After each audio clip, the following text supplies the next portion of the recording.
Tonight, I want you to stay with me because what just happened at Trump's event wasn't a normal political slip-up. It wasn't a routine outburst, and it wasn't one of those moments you can explain away with, he's just being Trump. This was different. This was the kind of moment that makes the entire room go quiet for a second. The kind of moment that makes people look at each other like they're not sure what they just witnessed. And the kind of moment that sends shockwaves through the political world before the microphones even cool down.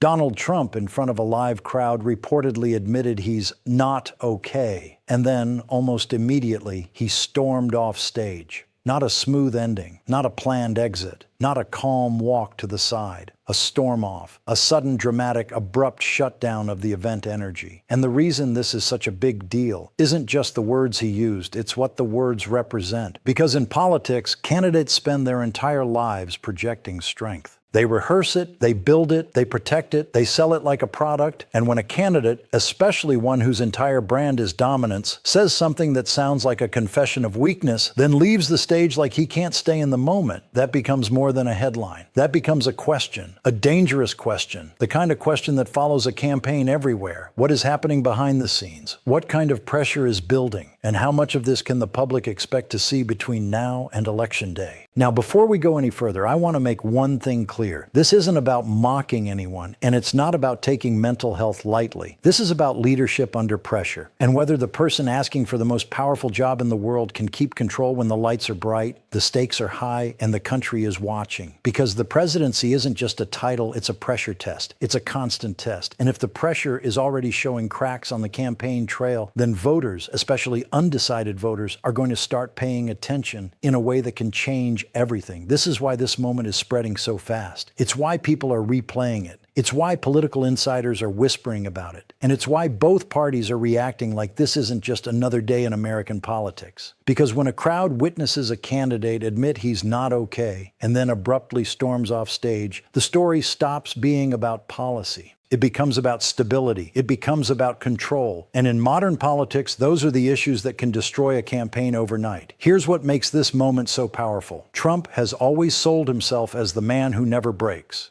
That's the image. That's the mythology. That's what keeps his base energized. He is the fighter, the disruptor, the guy who punches back harder, the guy who dominates the news cycle, the guy who makes everyone react to him instead of him reacting to them. That is the entire Trump formula. Even when he loses, he claims victory. Even when he's cornered, he pretends he planned it. Even when he's under fire, he turns it into fuel. And that's why this not okay moment hits differently, because it clashes with the brand. It introduces something Trump hates more than criticism: uncertainty. And uncertainty is dangerous because it spreads quietly. It doesn't always show up in loud arguments. It shows up in small decisions, like a voter who supported Trump once deciding not to vote at all, or an independent voter deciding to vote for stability instead of drama, or a donor deciding to hold back money because they sense risk. Now, people who don't understand Trump will say, this will end him. But people who do understand Trump know it's not that simple. Trump has survived scandals that would have destroyed any other politician.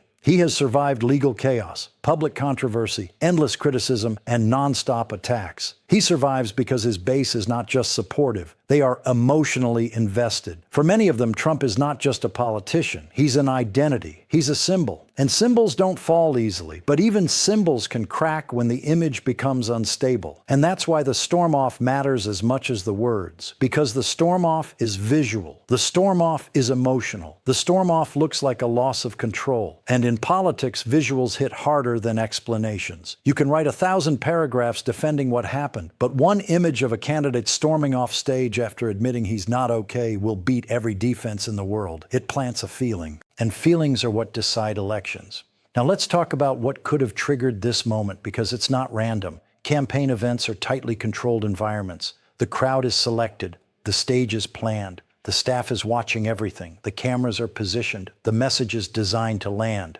So when something goes off the rails in an environment like that, it usually means something is building under the surface. It could be exhaustion, it could be stress, it could be anger, it could be frustration, it could be pressure from legal troubles, it could be pressure from internal campaign chaos, it could be the weight of trying to keep an entire movement energized every single day. But whatever it was, it surfaced publicly. And that's what matters, because once something surfaces publicly, you can't put it back in the box. You can try to reframe it. You can try to distract. You can try to drown it out with another headline, but you can't undo the moment.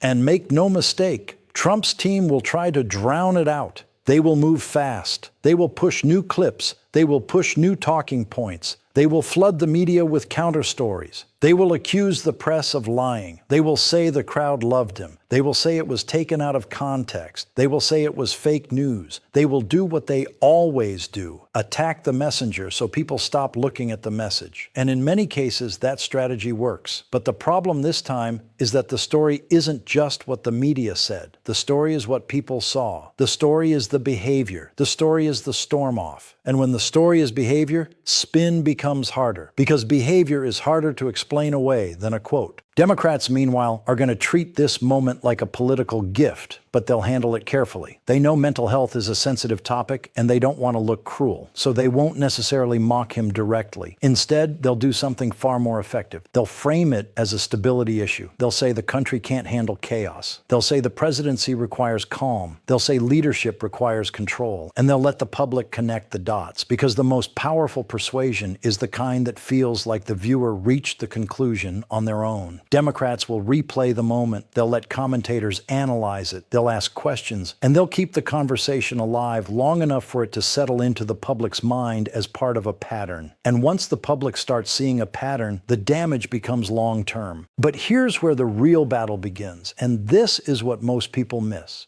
Trump's biggest threat is not Democrats. Trump's biggest threat is the quiet voter who is tired, the voter who doesn't want drama, the voter who doesn't want constant national stress, the voter who may not love Democrats, but also doesn't want to live inside a permanent political storm. That voter is the one who decides elections. And that voter reacts to moments like this, not with applause, but with doubt. And doubt is dangerous because it doesn't need to be loud to be powerful. Doubt spreads through families, through workplaces, through casual conversations. Did you see what happened? Yeah, that was weird. Is he okay? I don't know.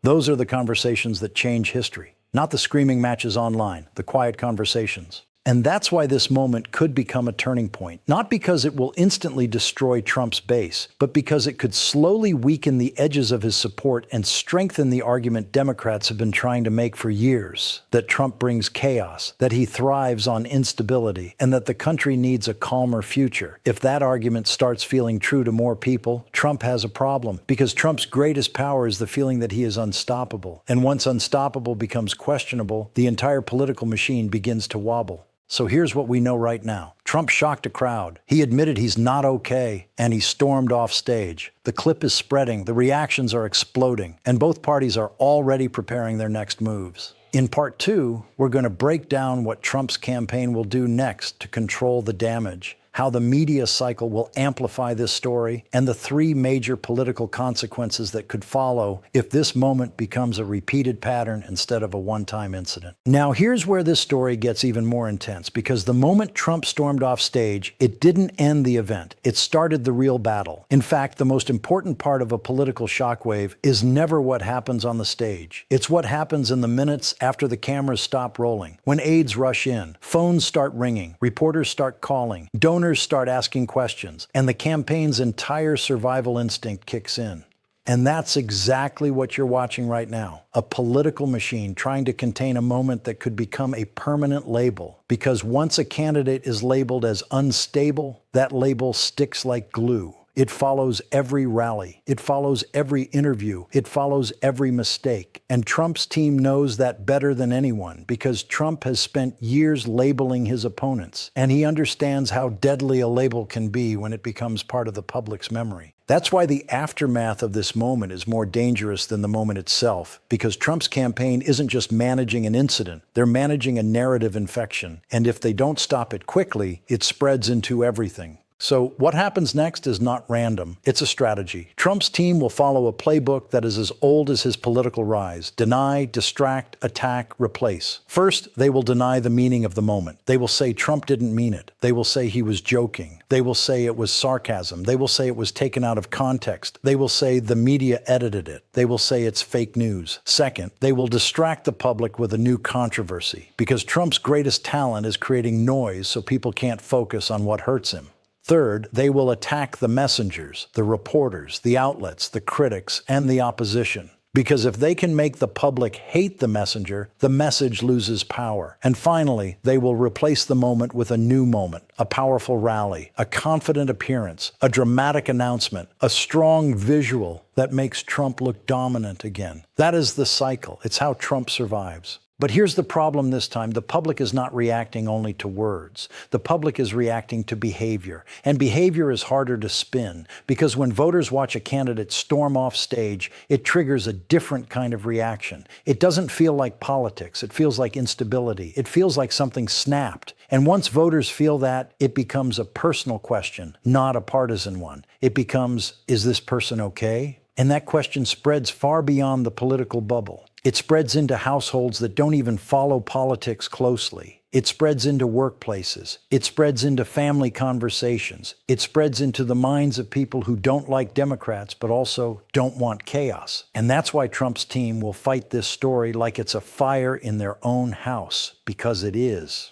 Now let's talk about the media side of this, because the media is going to amplify this moment in a way that is brutal, not because they have a personal agenda, but because this is exactly the kind of footage that dominates modern attention. It's dramatic, it's emotional, it's shocking, it's visual, it's a "what did I just see" moment, and those moments are the currency of the internet. A policy speech doesn't go viral, a walk-off does, a calm answer doesn't go viral, a breakdown does. And the more this moment is replayed, the more it becomes familiar. The more familiar it becomes, the more it becomes real. That's how the brain works. Repetition creates belief. So even if Trump's team argues that the moment was misunderstood, the public will still remember the image, the admission, the chaos, the storm off. That image will replay in the mind of voters every time Trump appears again. And here's where Democrats become extremely strategic. Democrats will not need to invent anything. They will simply keep the story alive. They will keep asking the same question in different ways. They will push the message of stability. They will speak with concern, not cruelty. They will use words like fitness, temperament, judgment, and leadership.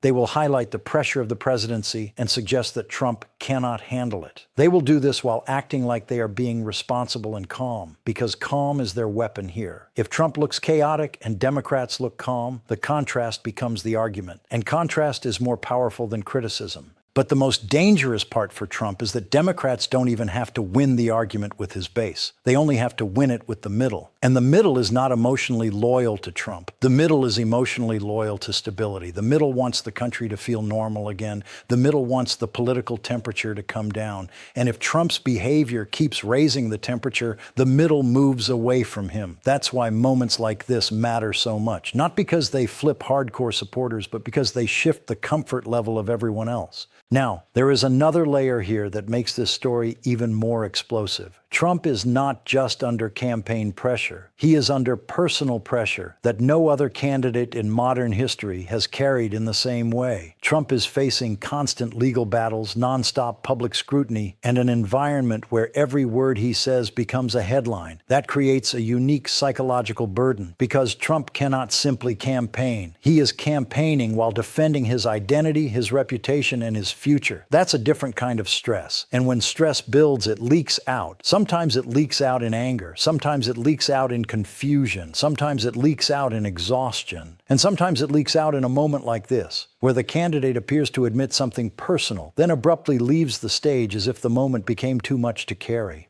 And this is why Trump's team will attempt to shift the storyline away from Trump is not okay and toward Trump is being attacked. They want the public to see him as a victim, not as unstable. They want the public to see him as persecuted, not as breaking. They want the public to feel sympathy, not doubt. And that's the key battle, sympathy versus doubt. Because if the public feels sympathy, Trump survives and even gains energy. But if the public feels doubt, Trump loses ground slowly, quietly, and permanently. Now, let's talk about the Republican Party itself, because this is where the consequences can become serious. Republicans in public will defend Trump because they fear his base. But behind the scenes, Republicans are always calculating risk. Donors are calculating risk. Strategists are calculating risk. Media allies are calculating risk. And moments like this force a difficult question. Can Trump carry this election without collapsing under the pressure? Because a campaign is not a sprint. It's a marathon. And if a candidate is showing signs of strain early, party leaders start thinking about damage control. They start thinking about contingency plans. They start thinking about whether the chaos is worth the cost. And even if they never say it publicly, that internal doubt can change everything. It can change how money flows. It can change how endorsements happen. It can change how aggressively allies defend him. And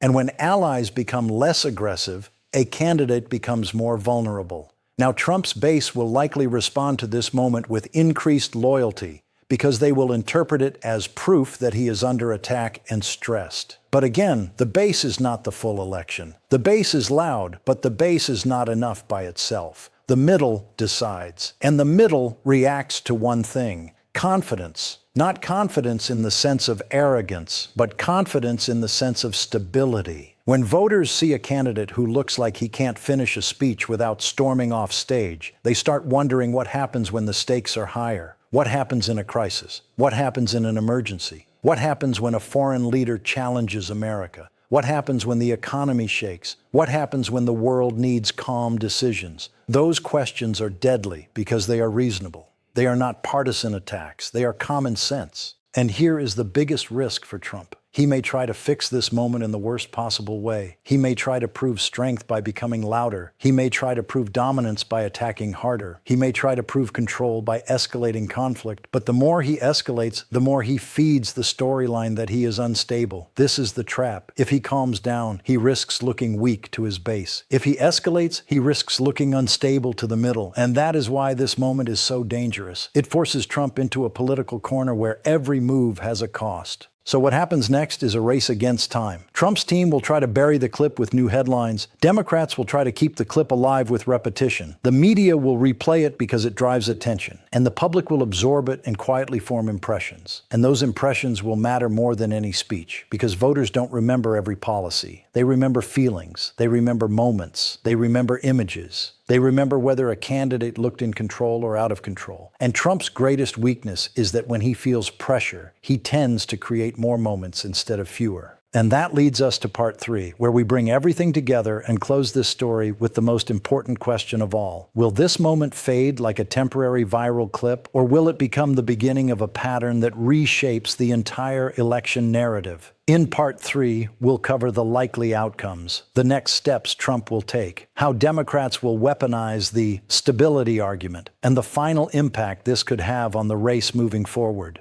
Now here's the part that most people don't understand, and it's the reason this story is not going away anytime soon. What happened on that stage wasn't just a viral moment, it was a stress signal. And in politics, stress signals don't disappear. They either get managed or they get worse. The admission, the yelling, the sudden storm off, all of it created something far more damaging than a bad headline, because it created uncertainty. And uncertainty spreads quietly through the exact voters who decide elections. Trump's loyal base will defend him no matter what. They will call it media manipulation. They will say it's taken out of context. They will say it's another attack, and that defense will be loud. But elections are not decided by the loudest people on the internet. They're decided by the people who don't want drama in their lives anymore. Those voters don't need to hate Trump to move away from him. They only need to feel that he brings instability. And tonight's moment gave them a reason to feel exactly that. This is why Democrats are treating this like political gold, because they don't even have to insult Trump. They can simply point to the footage and let the country ask the question on its own. If he can't keep it together on stage, what happens when the pressure is real, when the stakes are national security, when the crisis is global, and when there's no crowd cheering to keep the energy up? And now Trump faces the most dangerous trap in modern politics, the trap of trying to prove strength by becoming louder. If he comes out tomorrow raging even harder, attacking even more aggressively, and escalating the chaos, he might excite his base, but he will also confirm the fear of the middle. If he comes out quiet and controlled, he may calm the public, but he risks looking weak to the supporters who expect him to fight. Either way, the pressure rises, and that's what makes this moment so explosive, because it forces Trump into a corner where every move costs him something. This is exactly how political narratives become permanent. It starts with one clip, then it becomes a question, then it becomes a pattern, and then it becomes a label. And once a label sticks, every future moment gets interpreted through it. Every angry outburst becomes another sign. Every stumble becomes proof. Every mistake becomes confirmation. That's why Trump's team is going to fight like their survival depends on it, because in many ways, it does. But here's what makes this even bigger than Trump himself. This is about the country's exhaustion. America is tired. People are tired of constant conflict, tired of waking up to chaos, tired of politics feeling like a permanent emergency. And in moments like this, voters don't just judge a candidate. They judge the future they think that candidate will bring. Democrats are betting that the public wants calm more than excitement. Trump is betting that anger is still stronger than fatigue. And the winner of that emotional battle will decide what happens next, because politics is not only about facts anymore, it's about mood. It's about emotional trust. It's about who feels steady when the room gets hot.